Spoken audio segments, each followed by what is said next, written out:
I would notice that around my nose area and mouth area, my foundation would often crumble and I often struggled with dark eye bags. So whenever I put on concealer, it would just end up looking patchy and the concealer would get in the creases of my eyes and it didn't look nice at all. Hello, it's Ivy. So today I'm going to be showing you how to perfect your base makeup. Now, base makeup is one of the most important steps when it comes to your makeup routine because if you don't have a good base, the rest of your makeup won't stay on that well. It's like they say, to build a strong house, you need a good base foundation.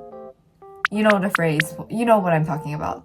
Anyways, base makeup is what you do before you put on your primers, your primer, foundation, how you put on your foundation, the powders you use, and concealers to cover your blemishes. Now, these are really important steps because if you don't get a good grasp on how to do this properly, the rest of your makeup won't stay on that nicely. First things first, before we start, I want to recommend one skincare product. It's a type of peeler. And what a peeler does, it's basically a scrub. You know those body scrubs that help exfoliate your body? It's basically that, but for your face. Now this is really important because if you have dead skin around your face, the way your base foundation will go on your face will not look as nice because it's very rough and patchy. And use it around your nose and your mouth. Don't put it around your eyes or the center of your face because it's quite strong and I only recommend it 2 or 3 times a week. After washing your face and applying toner, moisturizer, or any other skincare, wait a bit before applying makeup. If you go in too soon, your face will be sticky, which can cause your foundation to apply unevenly. So give your skin some time to absorb everything for a smoother application. So first step, primer. So primer is really important. Honestly, I think it's more important than foundation because no matter how good your foundation is, if your primer doesn't work well with it, your base can lift or crumble throughout the day. So I use this Japanese soy-based primer that has built-in UV protection, which I love because it saves me an extra step. And a lot of people do use sunscreen as a primer, and while that's fine, not all sunscreens are formulated to work under makeup, which can sometimes look cakey or patchy. So I personally use a white primer to brighten my skin tone, but I also have another one from Suku, which is pricier, but it has a more skin tone finish for a natural look. So when applying your primer, make sure to apply thin, even layers and don't pile it on. This ensures everything blends smoothly and it doesn't get patchy.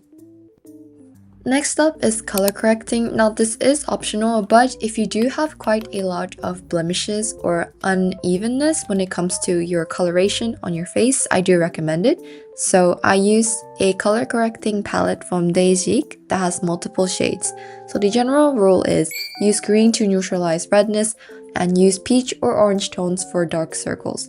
If you find that you have quite a lot of redness all over your face and a small bit of green concealer won't help, I recommend you get color correcting primer. So this type of color correcting primer, the actual liquid itself is green and these come in different colors as well, so you can get them in purple or orange or whatever color that you need. You might find it more efficient if you just get your whole primer as green colored.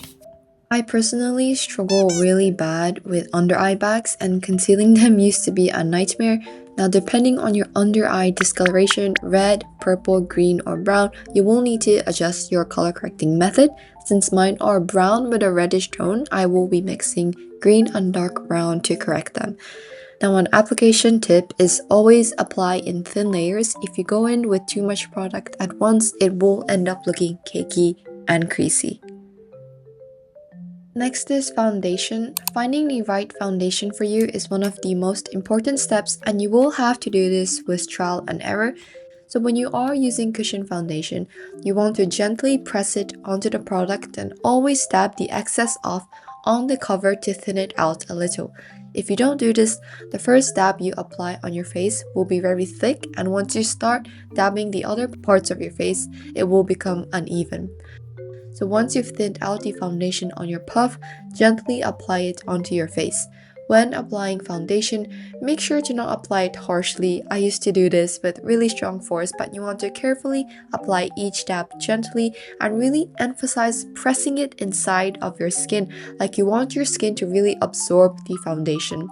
This ensures that the product really stays on your face. Try to evenly distribute the foundation, but I make sure to really cover the corners of my nose and around my mouth. Make sure to use your fingers to really expose the sides of your nose so that foundation is fully applied, because the nose and mouth area are the most vulnerable to lifting and coming off later during the end of the day. I fortunately don't have to worry about covering that many pimples, so I tend to choose lower coverage and very moisturizing foundations because I also have very dry skin. So if you're similar, I recommend the one that I'm using from Espar, and I also really like their Beagle foundation. Other foundations I liked are Hui's Cushion Foundation and Romance Blue Cushion Foundation. Now, if you want higher coverage, I really recommend using Tirtiri's foundation. They are really high in coverage, which is why I don't use them, but I can't deny that it creates an amazing flawless base. For concealer, make sure to use liquid type that's on a stick for larger parts of the skin, such as around your mouth, nose, and eyes, and cream type for very small blemishes like your pimples or the very darkest parts of your eye bags. Now, when you're covering your eye bags, you really want to make sure to only apply it on the darkest part of your eye bag. If you simply put concealer on the entire eye bag, it won't look put together. Your eye bags are essentially shadows, so you only want to brighten up the shadow. If you put it all over your under eye area, you're just making the entire area brighter, but you're not necessarily getting rid of that shadow. Therefore, when blending your concealer, make sure to either fold your beauty blender like I do and only blend it on the place where you applied it, because if you start blending it randomly, the concealer will blend it into the other areas of your eye where you don't want it to be.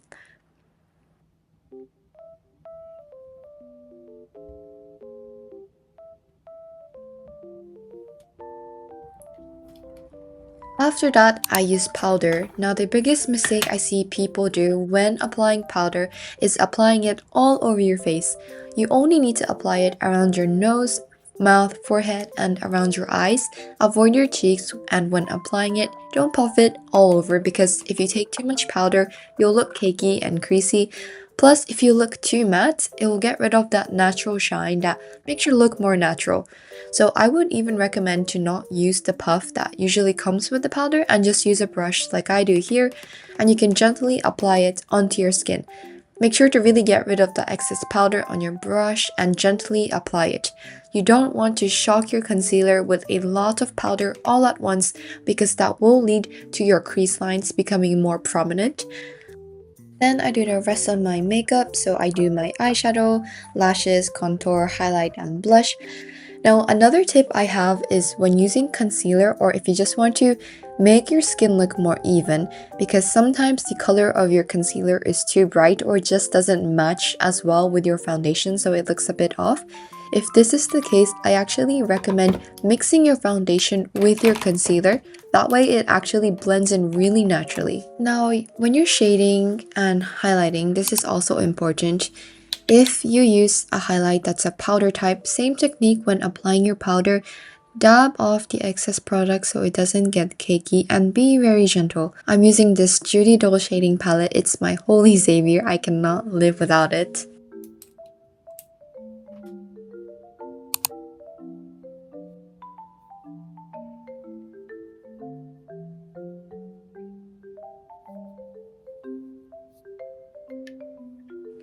After your makeup is done, I always use setting spray. I'm using this one from Tiru, and when using the spray, don't be shy to apply quite a bit. I apply a good 4 to 5 pushes here, and it's okay to get your face quite wet, but make sure to fan your face to dry the product off. The final finishing touch is my lip gloss. I am in love with anything from Romand when it comes to lip products. I have way too many lipsticks, lip shades, lip tints, lip whatever from this brand that I definitely do not need, but I can't deny It is amazing. I recommend everyone should get some form of lip product from this brand. And that's it, a seamless, long-lasting base makeup routine that will hold up all day.